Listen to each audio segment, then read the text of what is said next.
Bonjour à tous dans cette série d'entrevues des acteurs influents en formation professionnelle. Cette semaine, nous allons écouter l'entrevue de Stéphanie Dionne de l'École branchée. Quel est le rapport de l'École branchée avec la formation professionnelle? Eh bien, l'École branchée est un acteur influent du système éducatif et tous les acteurs de la formation professionnelle auraient intérêt à regarder ce que produit l'École branchée. Sur ce, bon visionnement!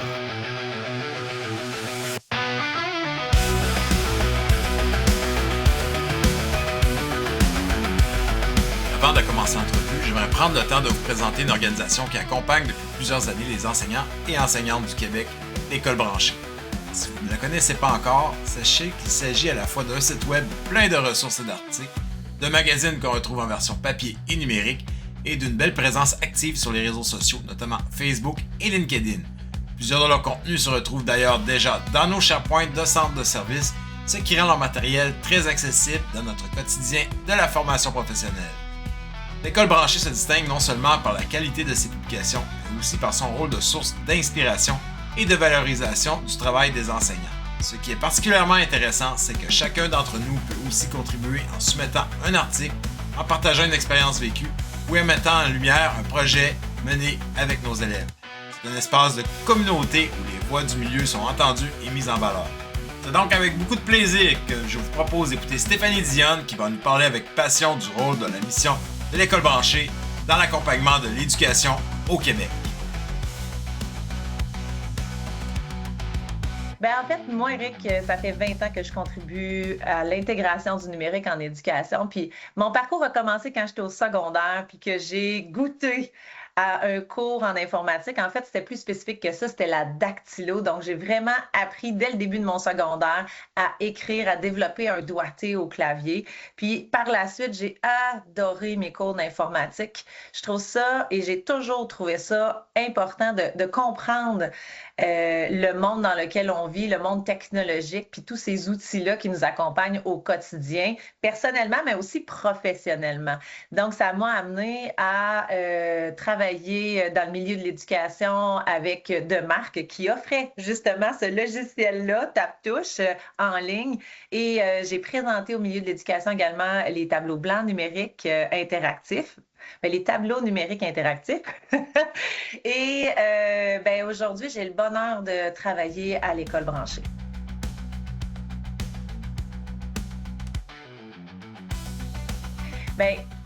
L'École branchée, j'ai envie que vous le voyez comme votre média de l'enseignement à l'ère du numérique. Donc, c'est un OBNL qui offre à tous les acteurs du milieu de l'éducation information, qui met en lumière les projets qui ont cours justement dans le réseau et plus particulièrement en FP. On présente entre autres des articles où on met en lumière le Centre de formation professionnelle de Lévis qui utilise maintenant la réalité virtuelle pour former ses futures infirmières et infirmiers auxiliaires. Et on est toujours preneur de la mise en valeur de ces pratiques pédagogiques actuelles qui utilisent les technologies.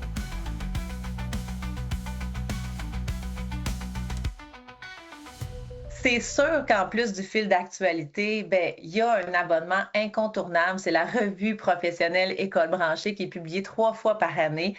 Clairement qu'elle va alimenter la réflexion pédagogique des gens de la FP sur tout ce qui est possible de faire aujourd'hui. Le thème de cette année, on va parler de bien-être, on va parler de planifier et s'organiser, on va parler aussi de donner une voix aux élèves. Donc tout ça, même pour la FP, clairement que c'est inspirant et ça permet d'élever les pratiques pédagogiques. Oh, j'ai oublié quelque chose. Un incontournable, les formations.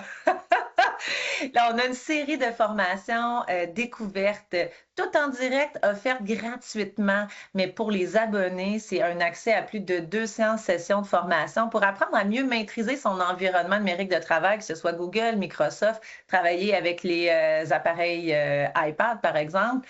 Donc, vous allez en trouver pour tous les goûts, même pour mieux évaluer, utiliser la réalité virtuelle aussi, entre autres. Donc, il y a des thématiques incontournables qui peuvent s'appliquer très bien à l'AFP.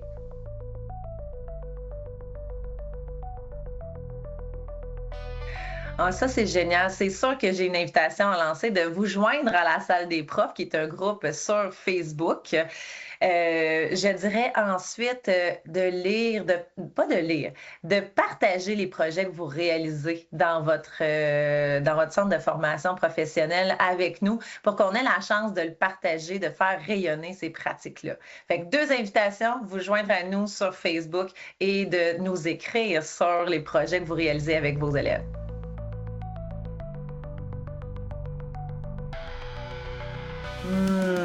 Ben là, j'aurais envie de te parler de ce qu'on propose dans le fil d'actualité, entre autres sur l'intelligence artificielle.